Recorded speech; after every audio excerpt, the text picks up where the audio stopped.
Welcome, everybody, to our second, count 'em to Hidden History in the Making happy hour. Alex, welcome back, my friend. Thank you, Cheers. brother. Good to see you. I'm back on the last of my blue run. Yes, with the order has been put in.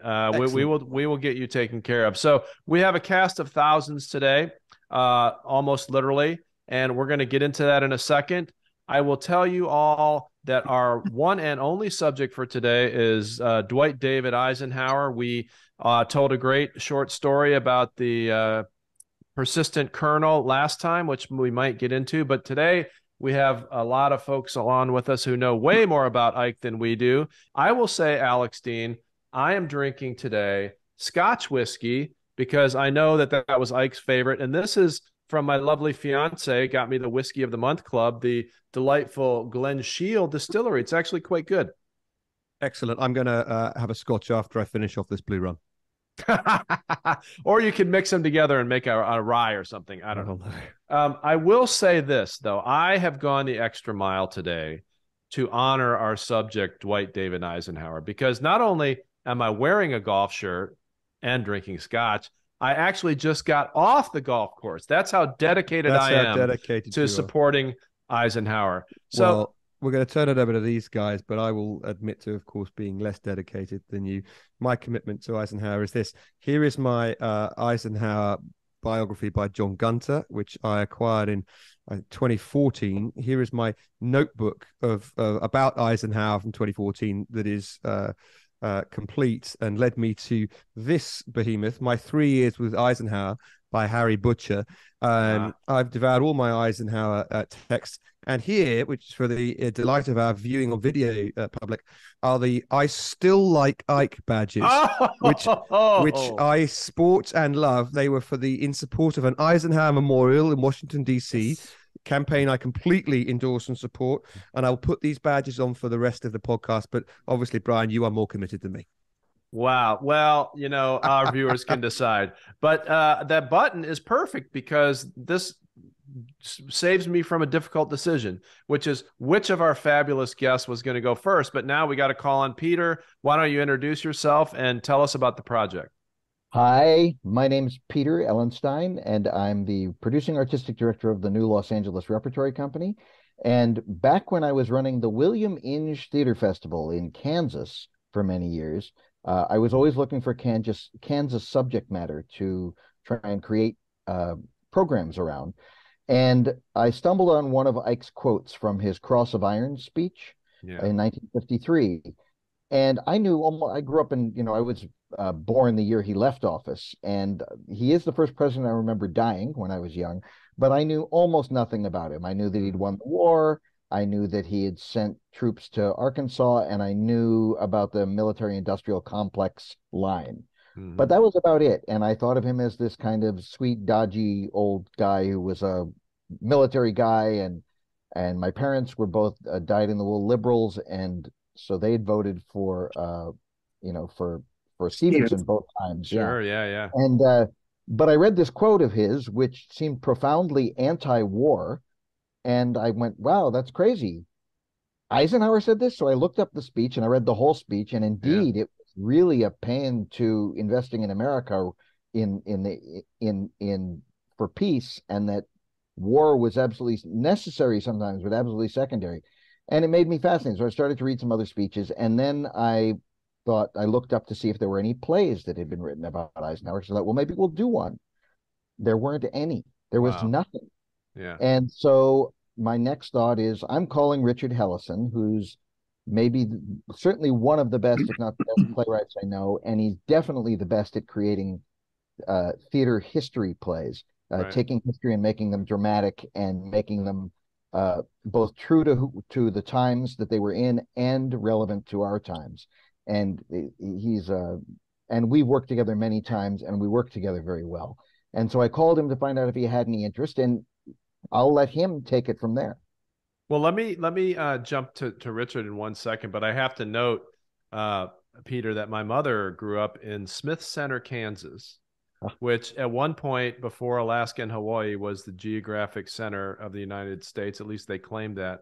And politically speaking, this was during the Depression, and right after the Depression. And she told me one time that until she was 21 years old, she thought Franklin Roosevelt's middle name was goddamn.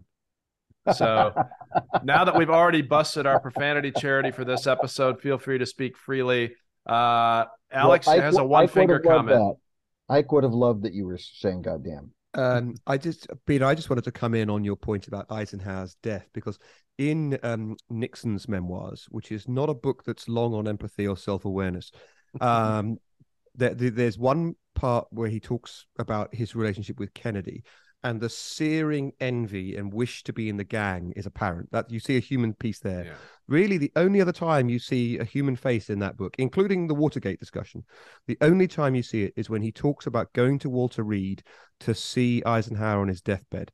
And there you see, for all the tough carapace that Nixon grew in his political life, the importance of Eisenhower and how struck he was by Eisenhower's death. And you remember it, so I don't. But that's the thing I remember, that it was so profound for a succeeding president. And of course, there are children of the produce of both of those as their children married. But anyway, I was really struck by how profoundly Eisenhower's death struck Nixon. Yeah. Now, Richard, you have been just dubbed the greatest historical playwright ever. So what say you, sir? I say Shakespeare's agent's going to call him in about 5 minutes. We're going to have it out. I can start by thanking you for having us. And secondly, I'm having the Macallan 12-year-old double cask. Perfect. Even though it's early afternoon in California. So I'm going to have to up my game now, you guys. I'm going to have to go and get another drink. This is sorry. And I'm doing a 24-hour play thing later, so this may help. Well, I'm suffering with you up here in the same time zone, so yeah, there we go. Right together. No, Peter did that. He called me and he said, "What do you think about doing a play about Eisenhower?" And I think my first question was, "Why?" I grew up in Orange County, California, and if for some of you who know what that means, I probably don't have to say anything else. Although I've long since cleared out. It is purpling, though. It is purpling quite a bit. Yeah. It's quite a bit. Yeah. But we talked about it, and I did some research initially, and I finally came to the conclusion. I said, I don't think anybody wants to see a play where there's 5 guys in suits going, "But Mr. President, the Suez." Okay. No one wants that. I don't want to write it. So eventually I said, look, the only way I think this can possibly work might be if it's a one-person show. We might be able to make that work. And I had in mind something like Give Him Hell, Harry, okay, from a number of years ago. Yeah. That might work. But otherwise, I have no idea how to approach this. And that was 10 years ago, I think. And so that's why it became what it's ultimately become. And of course, the great turning point was having done umpteen drafts of it when John Rubinstein joined us and then taught me what I had, and more importantly, what I didn't have. Yeah. And that's what we've been doing. Well, let's talk to John in just a moment, but can you elaborate a little bit more, either one of you, Richard or Peter, on what is the approach you took to the actual depictions on stage? You know, a lot of recent biopics in in the movies have been not telling the whole life story, but picking like a crucial week in someone's life and using that to explain. So what approach did you take to Eisenhower for this play? Well, that was the big challenge in trying to decide. And we talked through many different crucial points in his life where maybe we could tell something. And we finally, but there's so much. You could write 10 plays about Eisenhower. There's so much material, and he lived through so much, and there were so many crises and so many things, story after story. And we decided what it really was about was his approach to things and how he got to where he was and what made him really beloved by even the people who didn't agree with him politically, but respected by virtually everybody, so that he rose up the ranks so quickly when it was finally his time. And what made him who he was, and how can that relate to where we are now? But I'll let Richard talk to it more in detail. That's actually the story that we told from one of Alex's great books. I believe it was not the OG Lessons from History, for our viewers who can see this, but it was the cleverly named More Lessons from History, the story of one of the longer serving majors and colonels in history, and then all of a sudden he's saving the free world. That said, if I may jump in, we may need to come back to that, because I think perhaps you gave him short shrift from that period, but we can come back to that. Well, it's a short story, I'll say that. So I think the gods are speaking to us, because John's picture keeps popping up regardless of who's talking. So John, tell us how you got into this project and how you became Eisenhower for this play. Well, it was just a sort of a fortunate turn of fate. I was invited to go to Kansas a couple of times to participate in the Inge Festival, the William Inge Festival, where I don't know Peter, if it's every year, every 4 years, or I don't know what it is, but anyway, they honor a playwright. And they invite actors, many from New York, some from California, wherever, to come and do readings of his or her plays and other things that they may have written. And I went once to honor Garson Kanin, who was a great old friend of mine. And then a second time, I had been on Broadway doing a play by David Henry Hwang called M. Butterfly. I had taken over in the part. John Lithgow did it originally. And I was invited to come and do a rather substantial reading. We didn't do the whole play, I don't think. But no, but you did a couple of scenes. Yeah, a couple of big scenes from it. And I was delighted. And Peter was running the festival at that point. And so we got to know each other not very well. It's Peter had his hands full running a giant sort of thing. It takes over the whole town. There are people staying in other people's houses and in hotels, and there are forums and there are readings, and it's a like sort of mayhem. And Peter was able to just bring that all together and make it fun. I carry the mayhem with me. No, but I mean, really, it was an accomplishment, and I was glad to be there. Now you cut to, I don't know how many years later, basically 2021, was it, or two? Yeah, 2021, I think. I get a phone call from Peter. We haven't seen each other in the interim, saying, "Hey, we've got this play about Eisenhower. Are you interested?" He sent it to me. I read it. It was a 40-page monologue.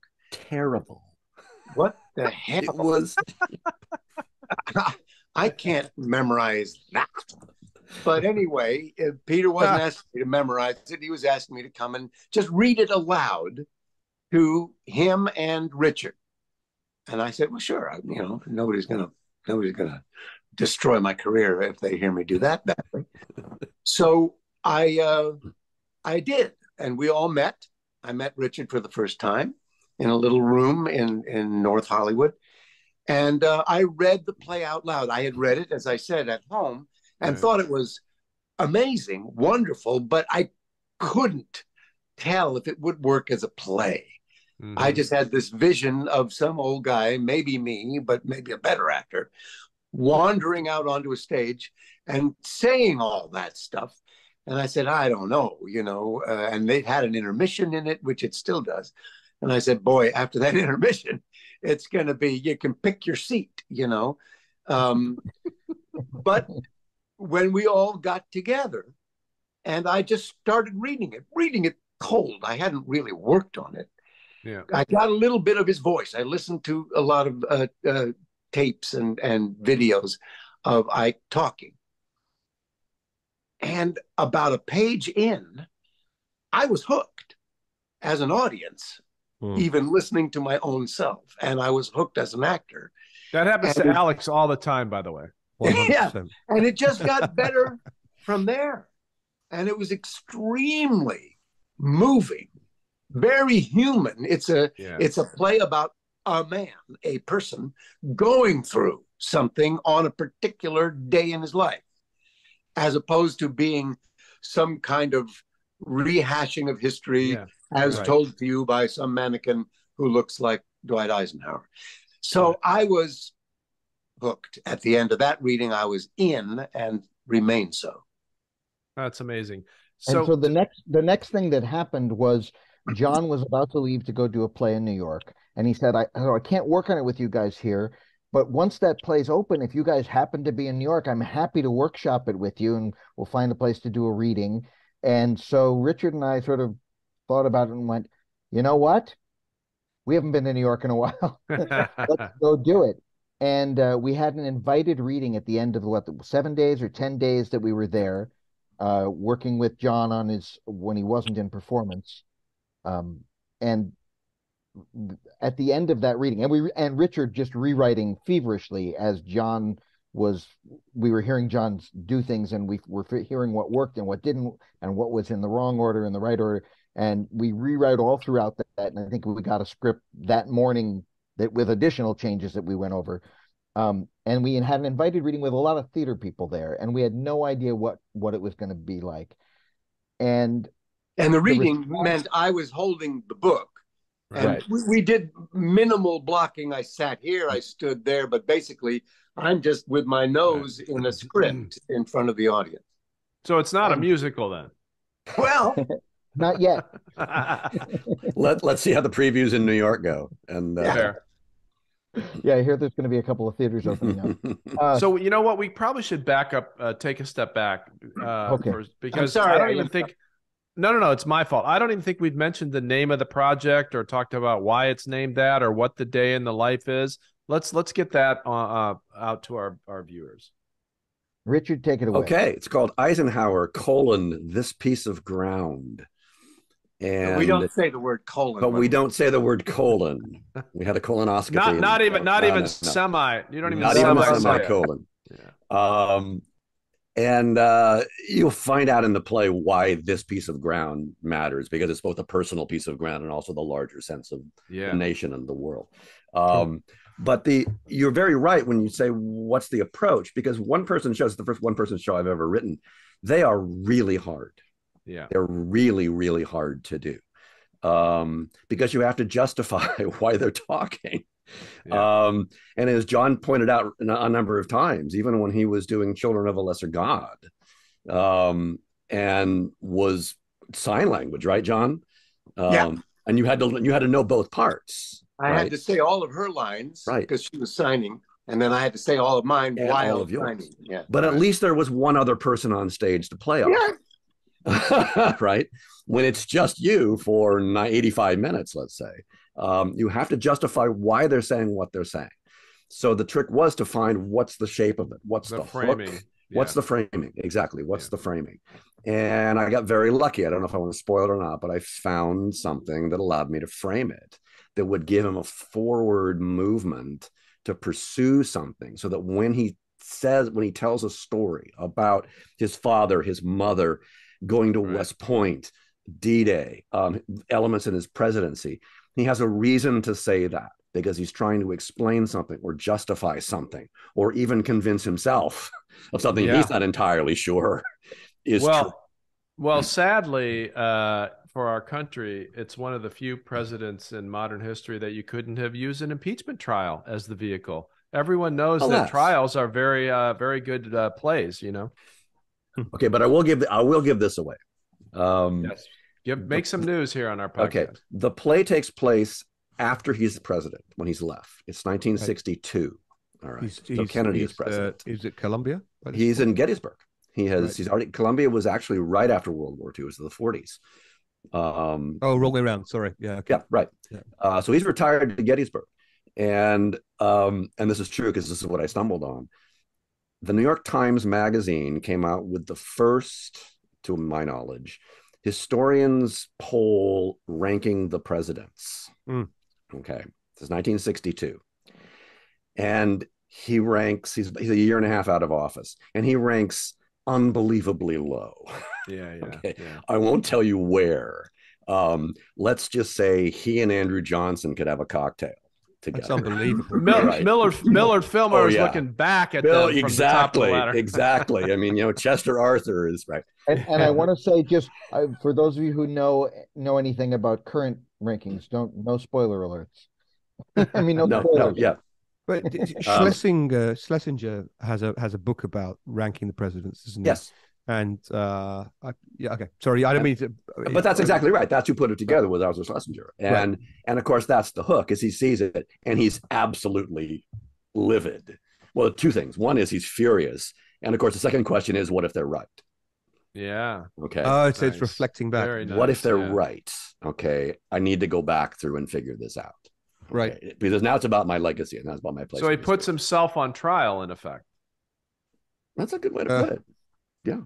Yeah, he sort of starts from an ego point of view. He's hurt, he's pissed, yeah, and he evolves over the course of the play to a completely different line of thinking and evaluating himself, not only himself, but the presidency as a thing, and really human interaction. I mean, it goes very deep. It really does. And I can see him. Oh, go ahead, Alex. Go ahead. I was going to make a point about, we're talking here about his time post-presidency. And before we lost it, I wanted to talk about right at the other end, because Richard mentioned his time at West Point.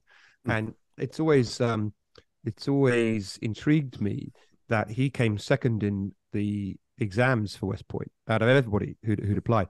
But he came first in the exams for Annapolis. Yes. Right. And having sat the exams, the guys at Annapolis said, you're too old by like a month or two to come to Annapolis. And why the hell do you let me sit the exams?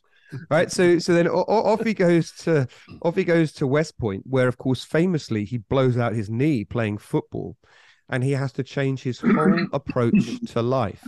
And he becomes a much more strategic person rather than a bullish person. And he might have had your whole history of Eisenhower, of military leadership of your country might have been different if the guys in the examining areas had treated him differently because he did so well. Because we might have lost the war, and he hadn't blown out his knee. Exactly. We might have unsuccessfully saved Britain from the Nazis. And we talk about all of these things in the play. These things all come up because I think, to your point, and the larger question that we could come back to is, I was certainly aware of this question. And maybe as a side point, I should say that the one word that always has come up in this process, certainly in our rehearsal process and our discussions in my writing, the word that probably gets said the most is audience. What is the audience thinking? I cannot tell you the number of times that John would say, now, is the audience going to get this? I understand what you're trying to do, but is the audience going to get this? Is this being read the right way? What are they going to take out of it? So, I mean, we're always conscious about what an audience is taking away from this. But part of the question I thought was going to be, they're going to ask exactly what you're saying, Alex. How on earth did this guy from the middle of the country do this when all these things kept happening? When and the only reason he ended up going to West Point, because he was second, was the guy ahead of him failed the physical. Otherwise, he wasn't going to go. And then he did blow his knee out. Okay. And the only reason he did that is because he didn't have the money to go to college himself, and it was a way to get an education for free. So, so guys, we're recording this on May 3rd, 2023. What is the sequencing now? When does this open in LA? When can our fans go see it? What's happening? Well, that's the trick. We closed in LA already. Oh, sorry. In New York on first performance is June 13th, 2023. And we have our official opening on June 20th, 2023, where it's a limited engagement through July 30th. So get your tickets now. And we're playing at Theater at St. Clement's. It's an off-Broadway theater that's a lovely theater that John has worked in a number of times already. And we're just really excited. We go back to work on it. We've already been doing, since the show closed in January after 2 extensions in LA. Nice. We closed in January because we had to. There was something else coming to the theater. We went back. We did some more work on the script and used all the experience we had there to make it even stronger. And we go back into rehearsal again towards the end of this month. And then we'll open, as I said, in mid-June. Okay, so Angelinos, you're out of luck unless you want to fly to New York, which I would recommend. We were going to put the ability to get the tickets in the show notes. I think we've already kicked around the idea of potentially doing an episode of the show from the theater while it's running, which would be amazing. Except, New York in August, I don't know, but we'll figure it out. But let me get back to a question we touched on earlier, which is, without any spoilers that you don't want to make, why this piece of Eisenhower's life? Why did you decide to pick this time period? Actually, you can answer it, or no, it's because by picking this moment, it lets us reflect back on his entire sort of professional career. It allows us to look at his childhood, his adolescence, his military career, his NATO, his presidency, all of those things. Whereas if we started at an earlier point in time, we'd have to miss some of those. I mean, there's so many places we thought about. Right. Oh yeah, sure. We could have said it 2 months later during the Cuban Missile Crisis, Yeah. But then that would have been top heavy. Then it becomes about Kennedy. The Kennedy play. Exactly. One of the things I love about your approach, gentlemen, is that it's like it gives you all of the retrospective of the Frost-Nixon interviews. Right. But of course, one, that's been done. And two, the Frost-Nixon interface meant that you're dealing as much with the ego of Frost as you were with Nixon. Yeah. This is giving you pure, undiluted insight into the individual with whom you're concerned. I really like it.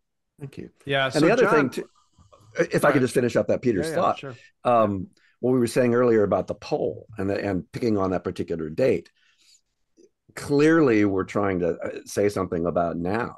But the larger question that then emerges from his challenging what's your definition of presidential greatness in 1962, then becomes, by extension, what's our definition of presidential greatness? Yeah, perfect. How do we decide the values and the character and so on? Yeah, apparently it's just a coin toss now. But Alex and I try to not go too many episodes of our show without mentioning The West Wing or Star Trek. And you think I'm going to talk about The West Wing? I'm not. I'm going to talk about the device of the character of Q in in Star Trek, putting humanity on trial, and how the trial never effective ends. that was. Yeah, the trial never ends. So with that background, John, and know that you're going into New York next month, how are you preparing?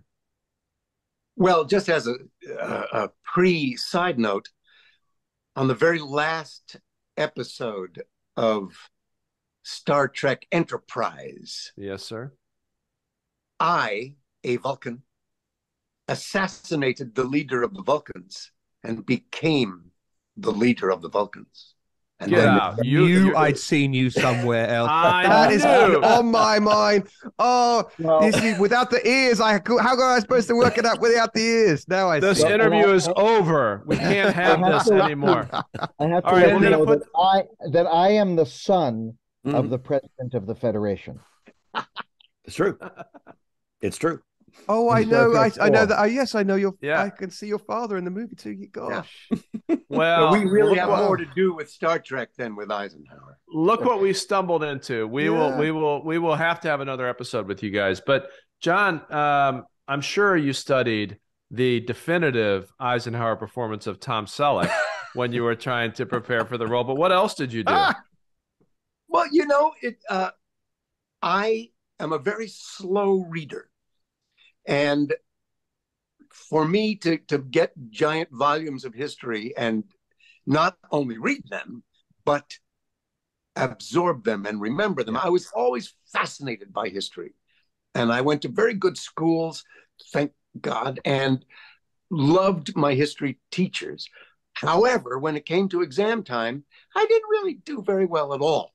I read it, I loved it, I understood it, but I wasn't capable of then using it and writing essays about it. It was very difficult. Yeah. So rather than read 20 volumes about Eisenhower, which I am now doing, I listened and watched him on videos and on audio tapes, just to get a feeling of his rhythm and of, as an actor, you sort of are part psychiatrist.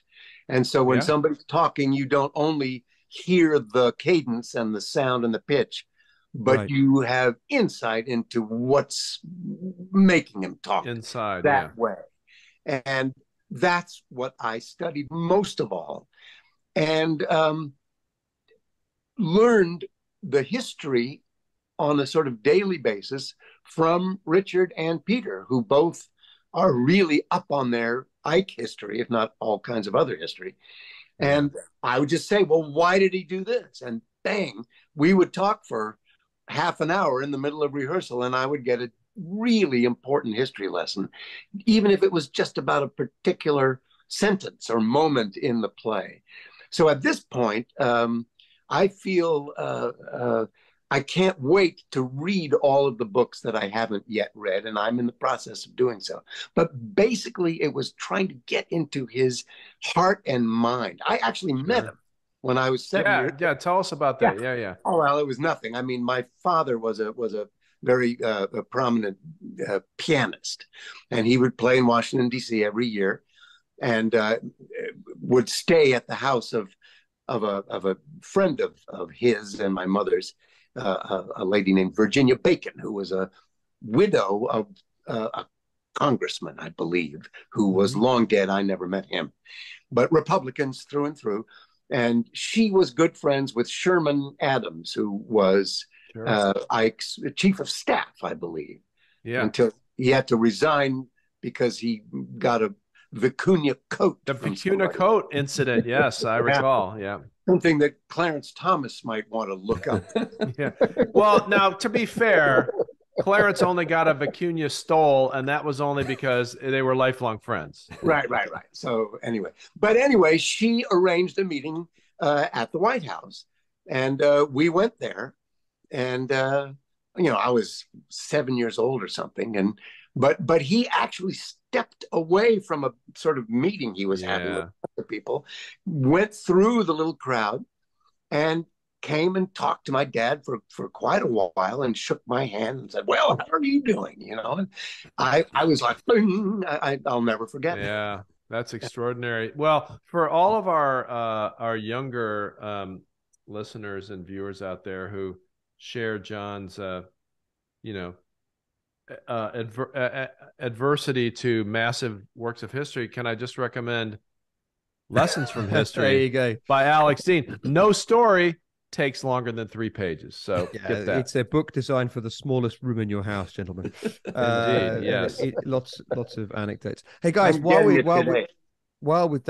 got you, can I give you a couple of my favorite Eisenhower anecdotes? See if I know it's too late to affect the draft of the play, but see the text of the play, you've already been performing it. But first of all, I mean, of course, the secret of the bomb was kept very, very close until very, very late in the war, almost until it was dropped. When Eisenhower was informed about it, I've always found it remarkable how much he hated it. There is a man who commanded men. It was part of the premise was that it was going to save the lives of men who would otherwise have to die on beaches when Japan was stormed. And Eisenhower hated the notion of the United States leading in the development of brutal tools of war. And I always rather admired that. He even hoped that the discovery of the atomic weapon could be kept a secret. He hoped that the war could be won without it and people wouldn't come to know about it. I always, given how central mutually assured destruction came to be for his presidency, I always found that background fascinating. That, one of the principal proponents of the art of war in the mid-20th century had that view about the ultimate weapon of war of its time. Discuss. Yeah. Do you want to tackle that, Richard? No, I agree. I think it's the I don't want to call them contradictions, but the unexpected things, as you say. How could a general? And we'd actually do this a number of times in the play. He reflects on. I know it's strange to hear me say that, right, about something about military, like the military-industrial budgets, complex. yes, or why a moderately conservative Republican would say anybody who says they want to do away with Social Security should be called what they are, which is stupid.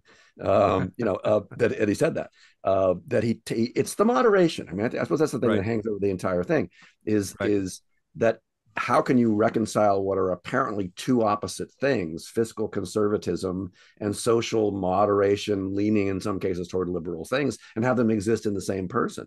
Where now we seem to be like, no, you pick one or the other, and then we kill the other guy. And at least my, I was born in 1962, so remember his death vaguely, but my sense is that he could have gone either way. It was almost a coin toss running as a Republican or Democrat. Bryan, the John Gunter biography I referred to was one of those hastily written biographies with people who might become president, right? It's weird, these alternative histories. You go back and you find them. This is from before he was elected president. And by the way, John, that's the fellow you knew, right? Yeah, John Gunther was a good friend. Yes. Well, he is a brilliant writer, and the book that he wrote about Eisenhower is unstintedly, unsentimental, clear-eyed. It's not hagiography, unlike a lot of these books. And he caveats right at the end and says, this is like 6 months before whatever it was, a year before the candidates were declared. He said Eisenhower might become the candidate for the Democrats. I mean, so even someone writing the biography of the guy is like, I'm not sure which way it's going to go. 6-5 and pick him, and now I've got both of our plugs in.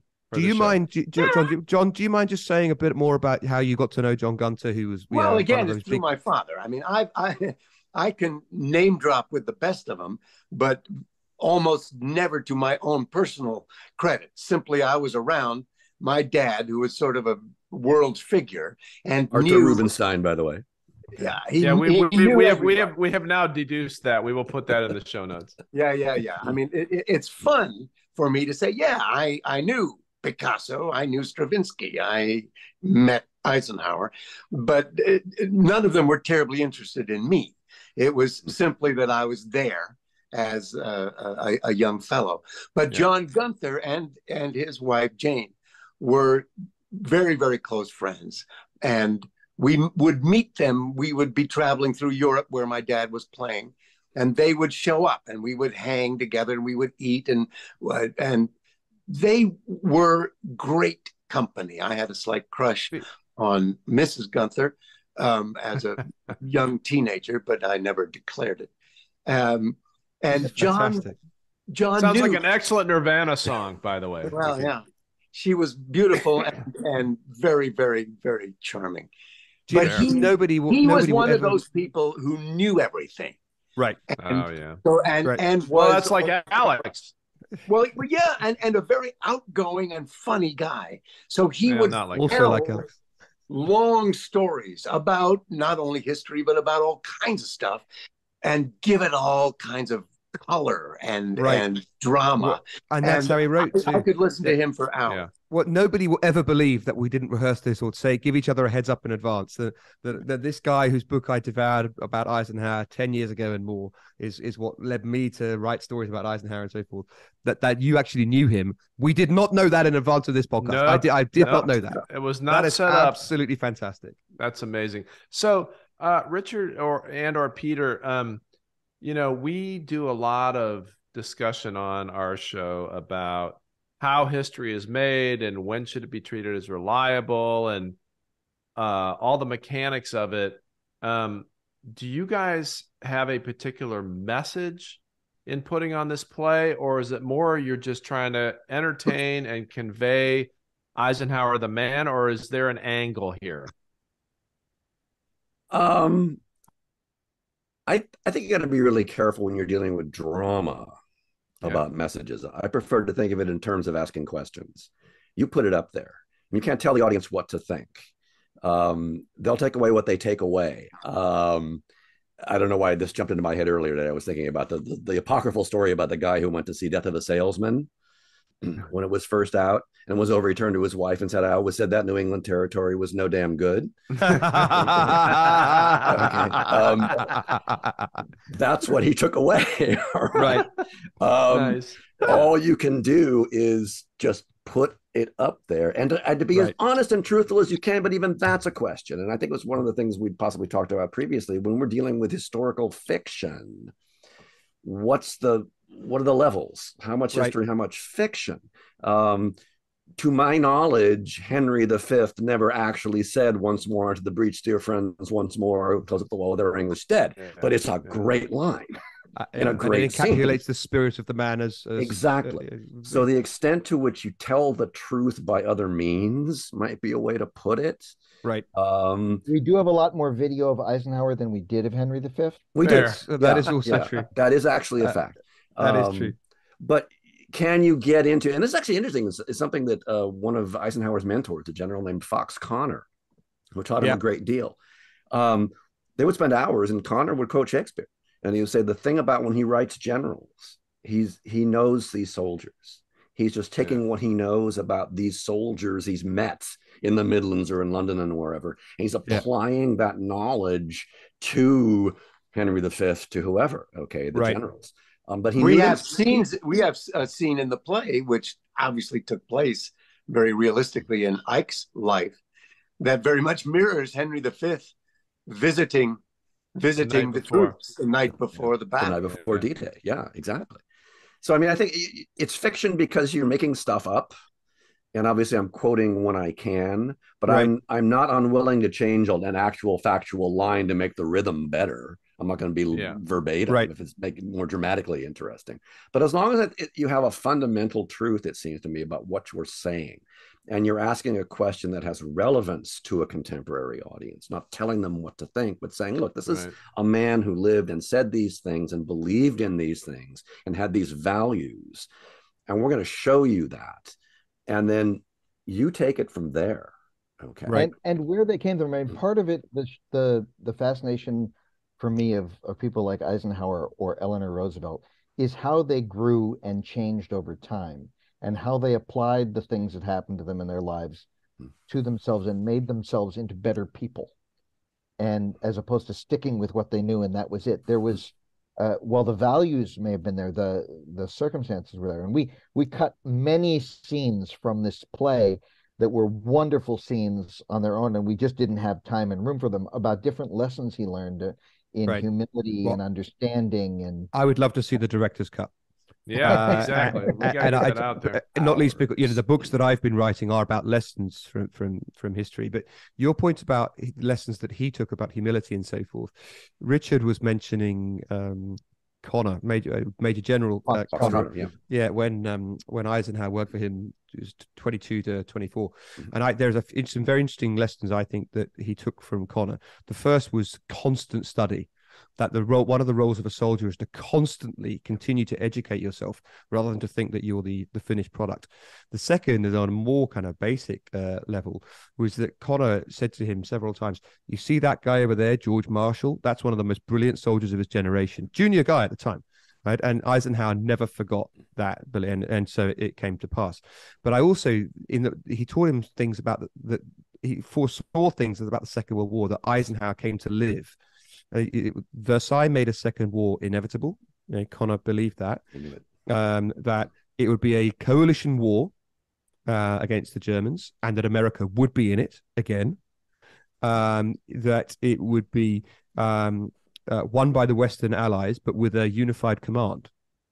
Eisenhower said all this in his diaries, and I owe these insights to John Rubinstein's friend John Gunther. But Connor said that the war would come within 30 years. We started working with him in 22, so also correct. And he said that the chief challenge for the Western powers fighting Germany would be supply chains. Mm-hmm. And I thought, this is incredibly far-sighted. There are so many lessons from history to be taken from the general that taught Eisenhower. And this is actually, this brings me back around to the point that we were talking about earlier about the previous episode. Right. And then that period of time. Oh, this is the part you think I got wrong. The only reason I say that is because, and I love that episode, by the way. Thank you very much. But it may have left the impression with some people that he basically went off to some backwater for 20 years and was simply a captain or a major. And that's you're right. It wasn't that. And what's really remarkable, and he really chafed against that. Once he was in and knew that the Army was going to be his career, and they were sending him to coach football. Right.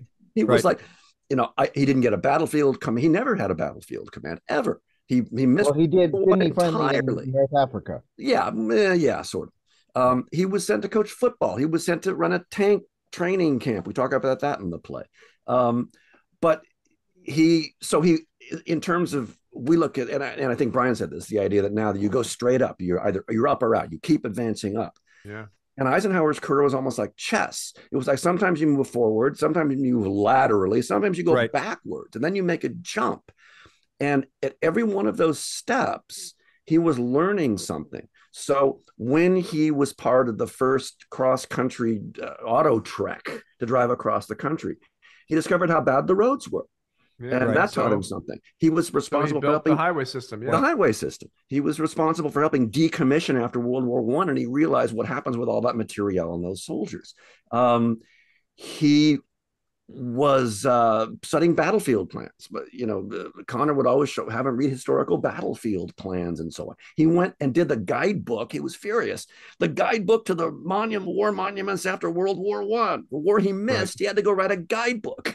But he knew the terrain. He knew the place. Yeah. And so when it finally, this is maybe my one, I'll finish with this. My one lovely thing about Fox Connor was, once again, Eisenhower had been sent to coach football. And he said, well, they're not sending me to the schools. I want to go learn. And the chief of infantry said, well, tough. Okay, if you want, you can go down to Fort Benning and command a tank command, but that's all you're going to get. And Fox Connor sent him a telegram that said, whatever orders you get from the War Department, obey them. Do not resist. Connor. Resistance is futile. What is that? Well, the next orders he got were to leave the infantry and go be a recruiter in Denver, which was like being sent to nowhere. Wow. But what he didn't know was Connor had pulled him off the infantry and put him under the authority of the adjutant general. And the adjutant general was the one who could send him to the command and staff school in Leavenworth, which is where he went and emerged number one. So, although it seems like the next play needs to be about Connor. Yeah. It's amazing. He did also command a tank corps training center, didn't he? Yes. In Pennsylvania. It was a remarkable. He was only a major and he had like 9,000 men underneath him. So pretty good going. I just wanted to give you a couple of Eisenhower lessons that are useful, particularly for Bryan. First of all, Eisenhower's rule for his staff when the war came to Europe and his command came here was, get on with the British or get out. I think that's a very good rule, Bryan. His second rule was, calling a British officer a bastard is okay. Calling him a British bastard, you're going to be on the ship home. Well, it's funny. I would never have raised this, Alex, but now that you've teed it up, I remember a visit I made to the Imperial War Museum 20 years ago, maybe, and they have the brochures that were handed out to American GIs who got stationed in the UK ahead of D-Day. And it's amazing reading. It's like, don't lord it over them that you have chocolate and stockings and they don't. And don't assume that because of their mannerisms, they all like men better than women. I mean, it is a crazy. Oh yeah, he's not even paraphrasing the weird shit. No, it's close to the exact thing. You want that in the play, John? Shall we do a quick rewrite? Is that? Yeah, let's put all right. Okay. Well, so if you're looking for interest, that color detail, here is my real other Ike color detail. Eisenhower was a betting man, and I'm always interested in the things that people do. I've got several stories in the books about what people do under stress. Whether it's taking pot shots at enemy reconnaissance planes by leading field marshals and generals. Eisenhower won his bet with Churchill, which was they had a bet with each other on what the number of Italian prisoners of war captured on Pantelleria would be. Ike won that one, but he lost his bet with Montgomery on the date of the end of the war and complained bitterly that the postponement of D-Day was to blame for him losing the bet. I just love the idea that as you're marshalling Europe's forces, you bet the British Field Marshal sixpence, and that you'll joke about it with each other months later, and it somehow lightens the mood and lightens the air and lets you carry on with these dreadful tasks. And yet it got Pete Rose kept out of the Baseball Hall of Fame. I don't know. One of the great stories that didn't end up in the play was also about betting, because Eisenhower was a brilliant poker player. Right. And when I forget, it was early in one of his early commands, they had a regular poker game, and he would always win, and there were a couple of other guys who were good who would always win. And there was one young officer who was terrible and lost all of his money and his savings, and he was about to get married, and he'd lost everything. So Eisenhower, unbeknownst to him, got the other guys together to concoct a game where they would lose all the money back to him. Oh. So they lost all the money back to him, and Ike then canceled the games after that and said that he would never again play with people who couldn't afford to lose money. Fair. That's a good story. Gentlemen, we are running close on our time. We would definitely want you all back again, hopefully from the theater in New York in the summer. Fascinating. I have to do one more thing though before we go, and we'll put all the information about the play in the show notes, and I can't wait to see it. As our viewers know, my grandparents wrote this little book, Flying Saucer Pilgrimage, in the late 1950s, in which they chased around UFO sighting people in the U.S. and Mexico for a year, and they recorded all their stories. And in it is reprinted verbatim from December 16th, 1954. And I'm going to ask you all what Ike would, WWID, what would Ike do? A telegram that my parents sent to Ike from Mexico. And I'm going to read it to you now. Oh, no. To Dwight D. Eisenhower, President of the United States, Washington, D.C., December 16th, 1954. Your reference in a recent press conference to flying saucers has astounded us. After months of private investigation, we are convinced that spaceships from outer space are making a detailed survey of the Earth at the present time. We believe you are being given a distorted and prejudiced picture of what may be the greatest cosmic phenomenon of this age by your Air Force advisors.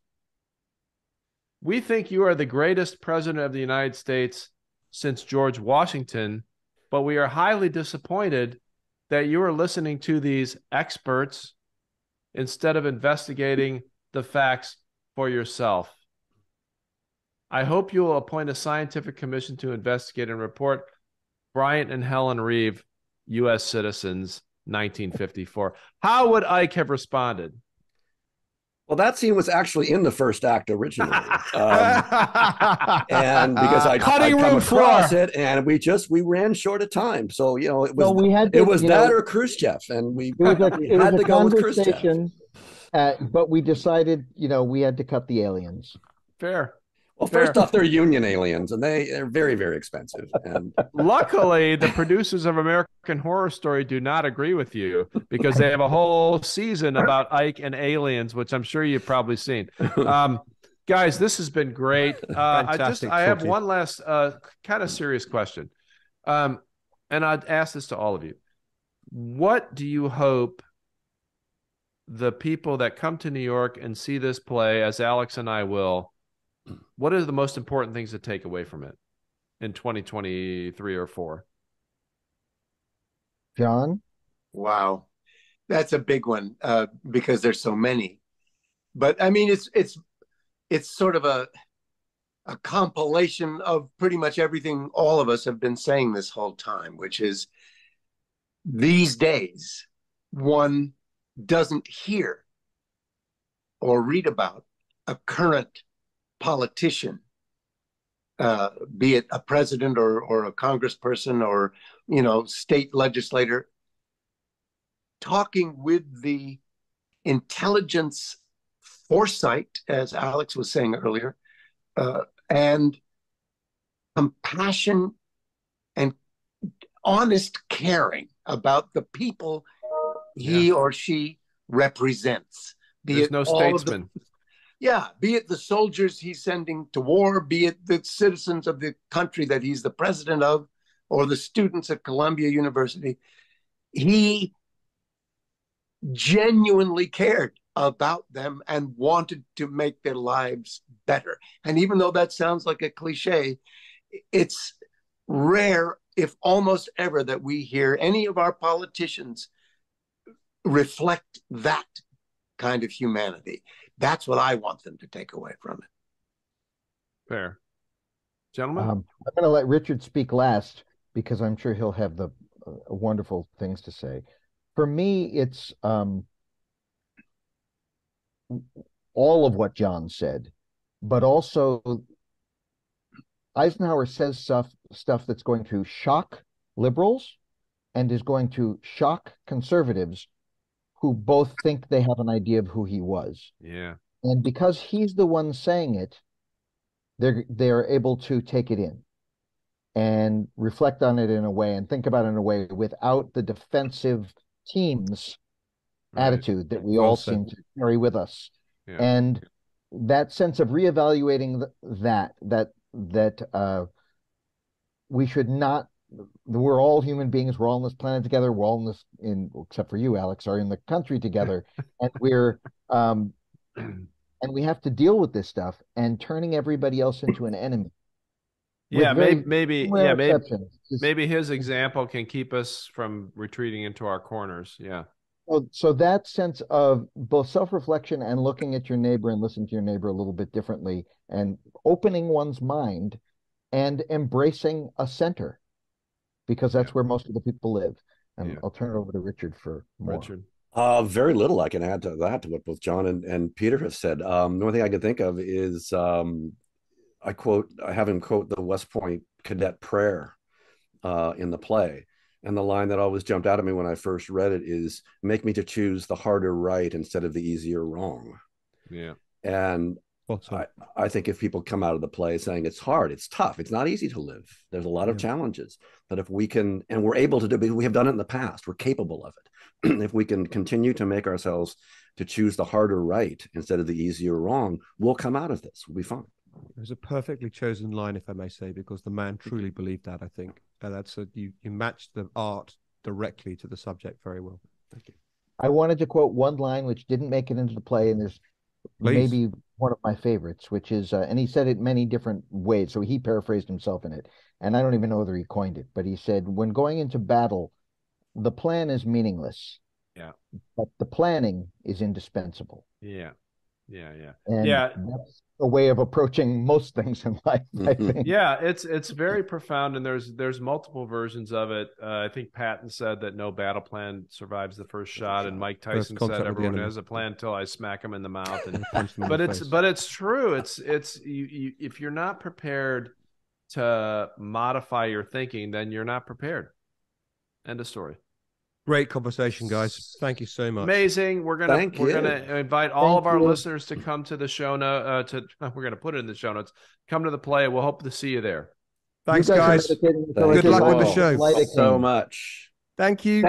Thank you very much. Cheers, guys.